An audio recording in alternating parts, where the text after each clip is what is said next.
भीलवाड़ा से बड़ी खबर है। पूर्व एमएलए विवेक धाकड़ की मौत के मामले से जुड़ी ये बड़ी खबर और अपडेट आपको बता दें।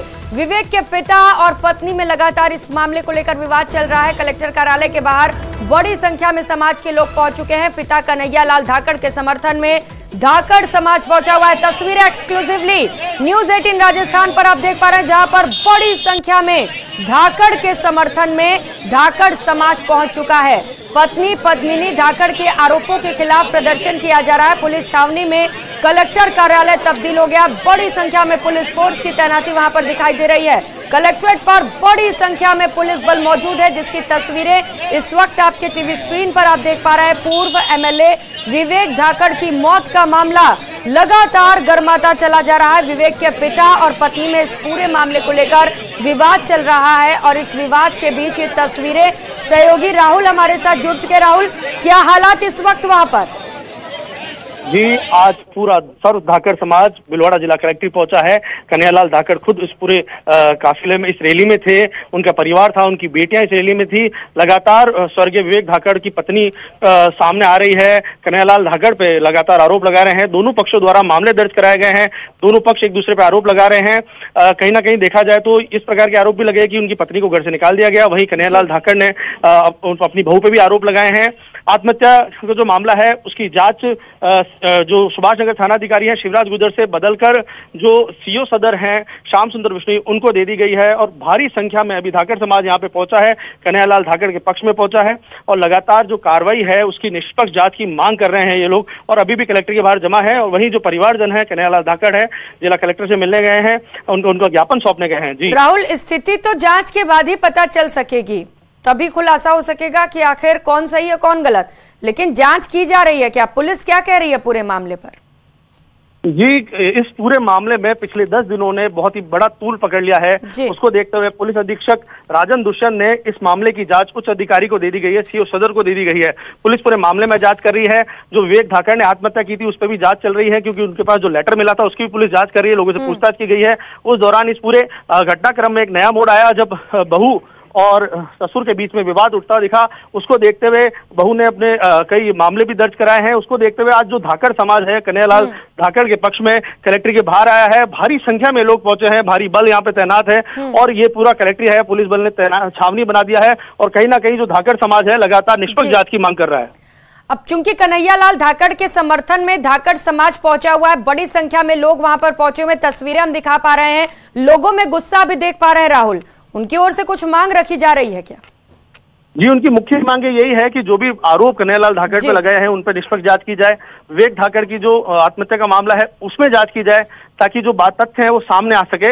यही मांग को लेकर ये पूरा समाज यहाँ पर पहुंचा है। कन्हैया लाल धाकड़ यहाँ पे पहुंचे हैं, उनकी बेटियां यहाँ पे पहुंची हैं और ये प्रदर्शन किया जा रहा है। इतनी बड़ी संख्या में भीड़ कैसे मैनेज किया जा रहा है वहां पर राहुल? जी, पुलिस ने अपने जो 4 एसएचओ हैं उनको मौके पर बुलाया है।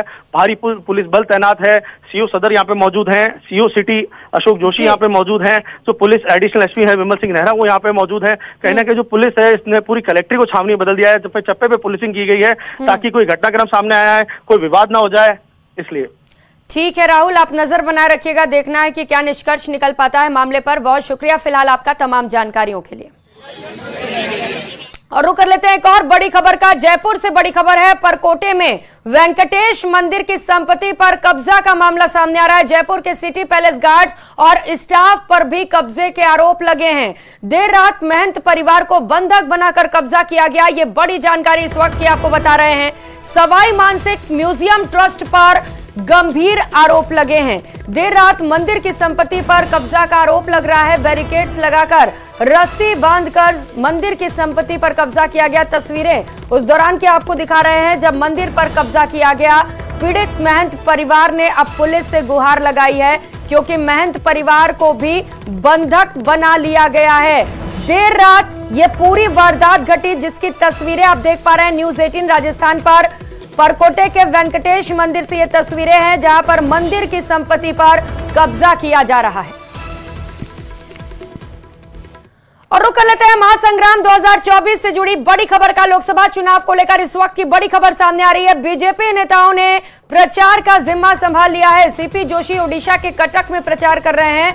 पुरी में मदन दिलावर बैठक और सभाएं कर रहे हैं, तो वहीं सतीश पूनिया पंचकुला और चंडीगढ़ में बैठक करेंगे। जाबर सिंह खर्रा कोलकाता में रैलियां करेंगे और अविनाश गहलोत उड़ीसा के बारामती में चुनावी प्रचार करेंगे। तो वहीं अरुण चतुर्वेदी भी हैदराबाद में बैठक को संबोधित करेंगे। तो अलग अलग जो बड़े नेता हैं वो राज्यों में पहुंच रहे हैं, अलग अलग राज्यों में पहुंचकर वहां का जिम्मा संभाल रहे हैं, बैठकें कर रहे हैं, रैलियां कर रहे हैं, चुनावी सभाओं को संबोधित कर रहे हैं और कार्यकर्ताओं को जीत का मंत्र भी दे रहे हैं, क्योंकि बड़ा टारगेट रखा है बीजेपी ने 400 प्लस का और उसे अचीव करने के लिए लगातार कोशिशें जारी हैं। तो वहीं जोधपुर के बालेसर में थाने के आगे प्रदर्शन कर रहे ग्रामीणों पर पुलिस ने लाठीचार्ज और आंसू गैस के गोले दागे। दरअसल चालान काटने की बात को लेकर उपजे विवाद पर आक्रोशित ग्रामीणों ने पुलिस की गाड़ियों के ऊपर पत्थर बरसा दिए, जिसके बाद पुलिस को जवाबी कार्रवाई करनी पड़ी। साथ ही मौके पर अतिरिक्त पुलिस बस की भी तैनाती की गई और स्थिति को नियंत्रण में लिया गया।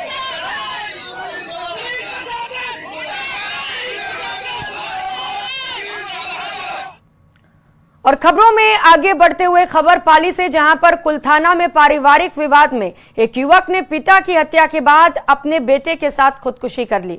पुलिस तीनों के शव को कब्जे में लेकर आगे की कार्रवाई में जुट गई है, लेकिन सवाल मोटरसाइकिल से आते हुए नजर आ रहे हैं। इसके बाद वे रेलवे स्टेशन परिसर में प्रवेश करते भी नजर आए। वहीं पुलिस मामले में उलझी है कि आखिर बदमाशों ने बच्चे का अपहरण क्यों किया है। घटना के 4 दिनों के बाद भी पुलिस के हाथ अब तक खाली है। पुलिस को कोई सुराग नहीं लग पाया, जिससे परिजनों की चिंता बढ़ गई है। फिलहाल पुलिस सीसीटीवी की मदद से आरोपियों की तलाश में जुटी हुई है।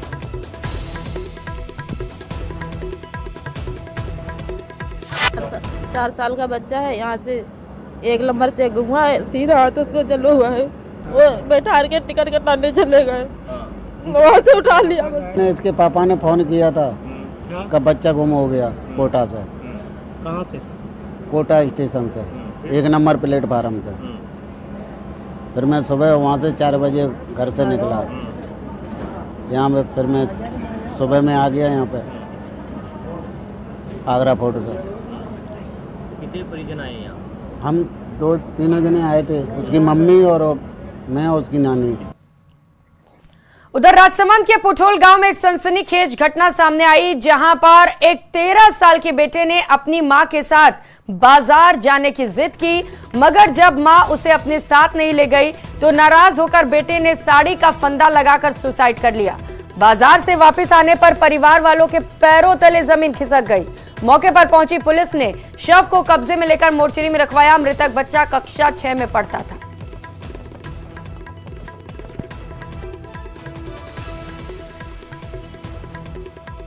और जयपुर से मिल रही बड़ी खबर का रुख कर लेते हैं, जहां पर गर्मी शुरू होते ही राज्य में बिजली का मैनेजमेंट गड़बड़ा गया है। 1130 मेगावाट की 4 बिजली उत्पादन यूनिट्स ठप पड़ गए हैं। सूरतगढ़ थर्मल की 1 इकाई सालाना मेंटेनेंस पर है। कोटा थर्मल की 2 इकाइयां कल शाम से बंद हैं। छबड़ा प्लांट की भी 1 इकाई कल रात से बंद हो गई। ठप इकाइयों को देर रात तक शुरू करने की पूरी संभावना भी है, हालांकि इसे लेकर कोई गारंटी नहीं। फिलहाल राज्य को सप्लाई के अनुसार पूरी बिजली मिल रही है। डिमांड बढ़ते ही पावर सिस्टम गड़बड़ हो जाता है, इसे लेकर पहले ही जरूरी है कि तैयारियां कर ली जाए, लेकिन तैयारियां यहां पर नदारत रही।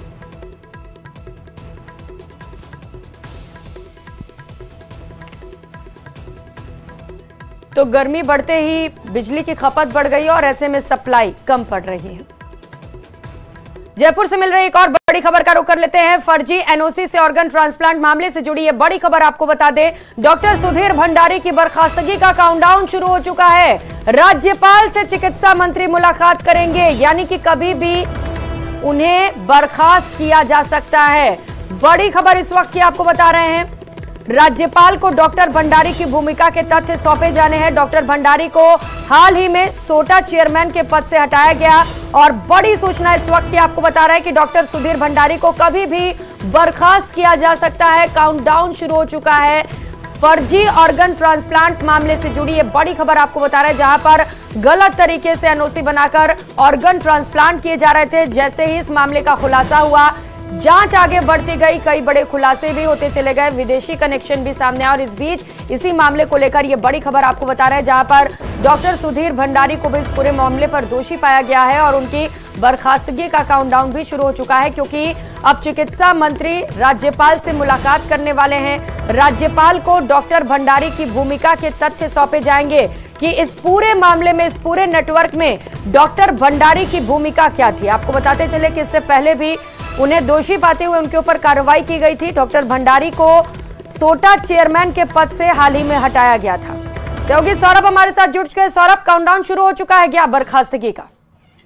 जी बिल्कुल, आज चिकित्सा मंत्री की मुलाकात इसी संदर्भ में है कि वो डॉक्टर सुधीर भंडारी की जो गतिविधियां रही हैं सोटो चेयरमैन पर रहते हुए, उनकी जानकारी जो है वो राज्यपाल को सौंपेंगे, तथ्य जो है वो उनके सामने रखेंगे। दरअसल मेडिकल कॉलेज से रिटायर्ड होने के बावजूद सोटो जो ऑर्गन ट्रांसप्लांट के लिए एक संस्था है, उसके चेयरमैन पद से उन्होंने इस्तीफा जो है वो नहीं दिया था और उस पर लगातार गतिविधियां जो है वो बरकरार रखी थी। इस मामले में अब राज्य सरकार ने अपना रुख जो है वो सख्त कर लिया है और बर्खास्तगी के संकेत जो है वो चिकित्सा मंत्री पहले ही दे चुके हैं। इस लिहाज से आज जो है वो सबूत जो एक तरह से राज्यपाल को सौंपे जाएंगे और राज्यपाल से संभवतः ये निवेदन किया जाएगा कि डॉक्टर सुधीर भंडारी को RUHS VC के पद से जो है वो बर्खास्त किया जाए।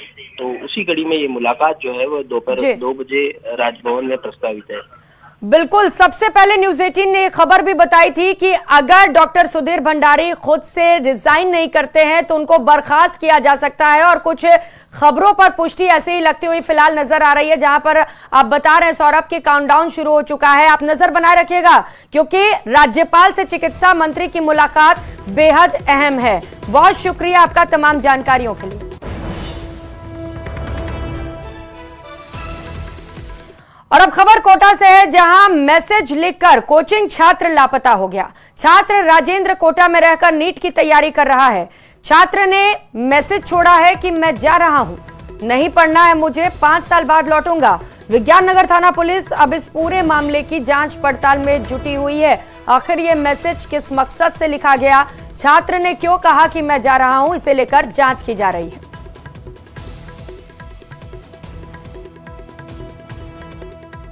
खबर धौलपुर से है, जहां पर लाठी भाटा जंग हुई है। इस दौरान 2 गुटों में जमकर मारपीट हुई, महिलाओं ने भी लाठियां भाजी। घटना सरीन पेट्रोल पंप के सामने की है। पूरा मामला गुलाब बाग के पास का है। ये वीडियो सोशल मीडिया पर जमकर वायरल हो रहा है। तो तस्वीर देख पा रहे हैं धौलपुर में लाठी भाटा जंग की, जहां पर पुरुष तो पुरुष, महिलाएं भी किसी से पीछे नजर नहीं आ रही हैं। महिलाओं के हाथों में भी लाठियां हैं और उसे जमकर भांज रही हैं। तो 2 गुटों में जमकर मारपीट हुई। फिलहाल इसे लेकर अपडेट नहीं है कि आखिर किस बात को लेकर यह मारपीट हुई है, लेकिन किसी ने वहां पर इसका पूरा वीडियो शूट कर लिया है, जो अब तेजी के साथ सोशल मीडिया पर वायरल हो रहा है। जयपुर से बड़ी खबर है, चिकित्सा विभाग के विशेष निरीक्षण अभियान से जुड़ी है बड़ी खबर आपको बता दें। ACS से लेकर ब्लॉक स्तर तक के अधिकारी निरीक्षण में जुटे हैं। प्रदेश भर में एक साथ चिकित्सा संस्थानों का निरीक्षण किया जाना है। ACS शुभ्रा सिंह चाकसू पहुंची हैं। चाकसू स्थित उप जिला चिकित्सालय का वो निरीक्षण कर रही हैं। तस्वीरें आपको दिखा रहे हैं, जहां पर ACS शुभ्रा सिंह निरीक्षण करते हुए चाकसू स्थित उप जिला चिकित्सालय का वो निरीक्षण कर रही हैं। किस तरीके से वहां पर व्यवस्थाएं हैं उसका जायजा लिया जा रहा है। तो वहीं कोटा के सुकेत कस्बे में फिर से दिल दहला देने वाली घटना सामने आई, जहां एक उत्तरी हो रही है। बुधवार को प्रदेश के बाड़मेर में सर्वाधिक अधिकतम तापमान 46 डिग्री रहा। प्रदेश में भारी गर्मी को देखते हुए 10 जिलों में स्कूलों के समय में परिवर्तन किया गया है। वहीं टोंक में सभी स्कूलों में 11 मई तक छुट्टी दे दी गई है। तो तस्वीरें 3 अलग अलग, झुंझुनू से यह पहली तस्वीर आप देख पा रहे हैं, जहां पर 8वीं तक के बच्चों की 11 बजे तक छुट्टी कर दी गई है। 11 बजे वो अपने घर चले जाएंगे, क्योंकि उसके बाद बहुत ज्यादा गर्मी हो रही है। 12वीं तक के बच्चों के लिए 12 बजे तक छुट्टी करने के ऐलान किए गए हैं बीकानेर के कलेक्टर की ओर से। टोंक से 11 मई तक सभी स्कूल बंद करने के आदेश जारी हुए हैं।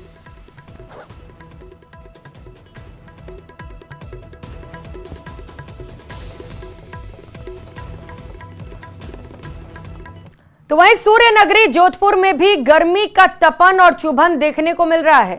दिन उगने के साथ ही पारा 40 के पार पहुंच जाता है, जो कि अधिकतम 45 डिग्री पहुंचता था। हालांकि जिला कलेक्टर ने छोटे बच्चों की स्कूल की छुट्टियों के समय में परिवर्तन कर दिया है, जिससे उन्हें राहत जरूर मिली है।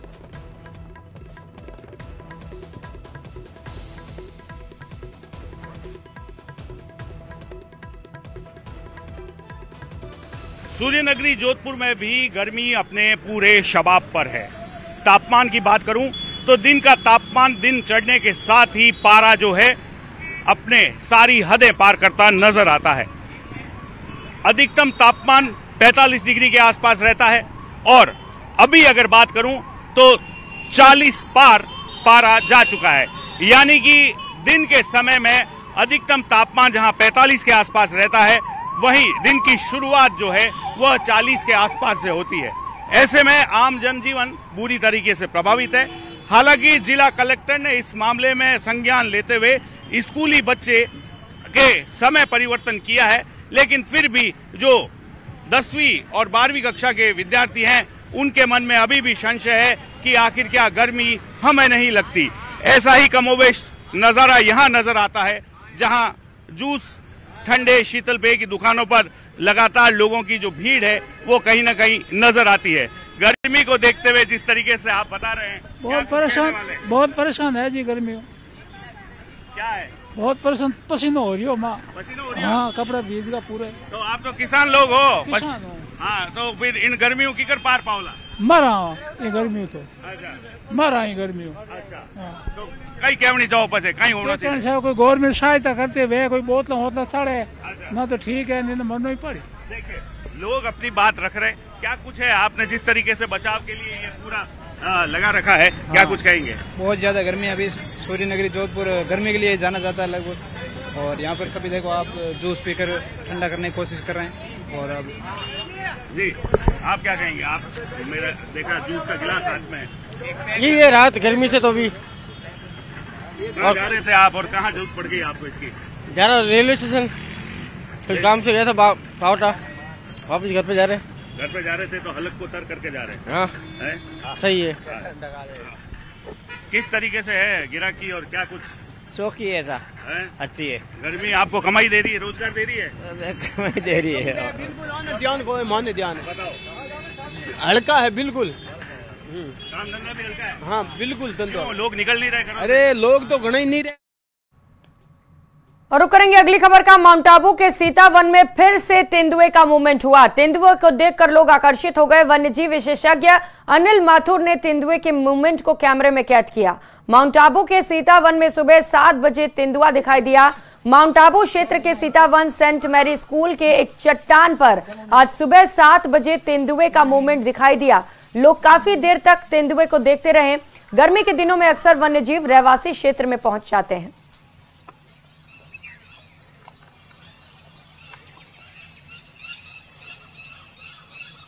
तो एक बार फिर से तेंदुए का मूवमेंट कैमरे में कैद हुआ है। गर्मी के दिनों में जब उन्हें जंगली क्षेत्रों में पानी नहीं मिलता है तो पानी की तलाश में अक्सर तेंदुए शहरी क्षेत्रों में पहुंच जाते हैं। और जयपुर जंक्शन पर प्लेटफॉर्म बंद होने पर 12 मई से प्लेटफॉर्म नंबर 4 और 5 बंद कर दिए जाएंगे। ये बड़ी सूचना है जिसे लेकर यात्रियों को परेशानी होगी। 12 मई से 7 अगस्त तक जयपुर जंक्शन पर मेगा ब्लॉक रहेगा। जयपुर जंक्शन से दर्जनों ट्रेनें बंद की जाएंगी। विकल्प के तौर पर ठेहर का बालाजी और खातीपुरा का इस्तेमाल किया जाएगा। जयपुर जंक्शन पर कॉन्कोर्स और शॉपिंग सेंटर भी बनेंगे। 700 करोड़ की लागत से जयपुर जंक्शन तैयार किया जा रहा है। हजारों यात्रियों का सफर इस दौरान प्रभावित होने वाला है। तो 700 करोड़ की लागत से जयपुर जंक्शन तैयार हो रहा है, हाईटेक हो रहा है। बीकानेर से बड़ी खबर है। खाना बनाते वक्त आग लग गई जिसमें मां और बेटा झुलस गए।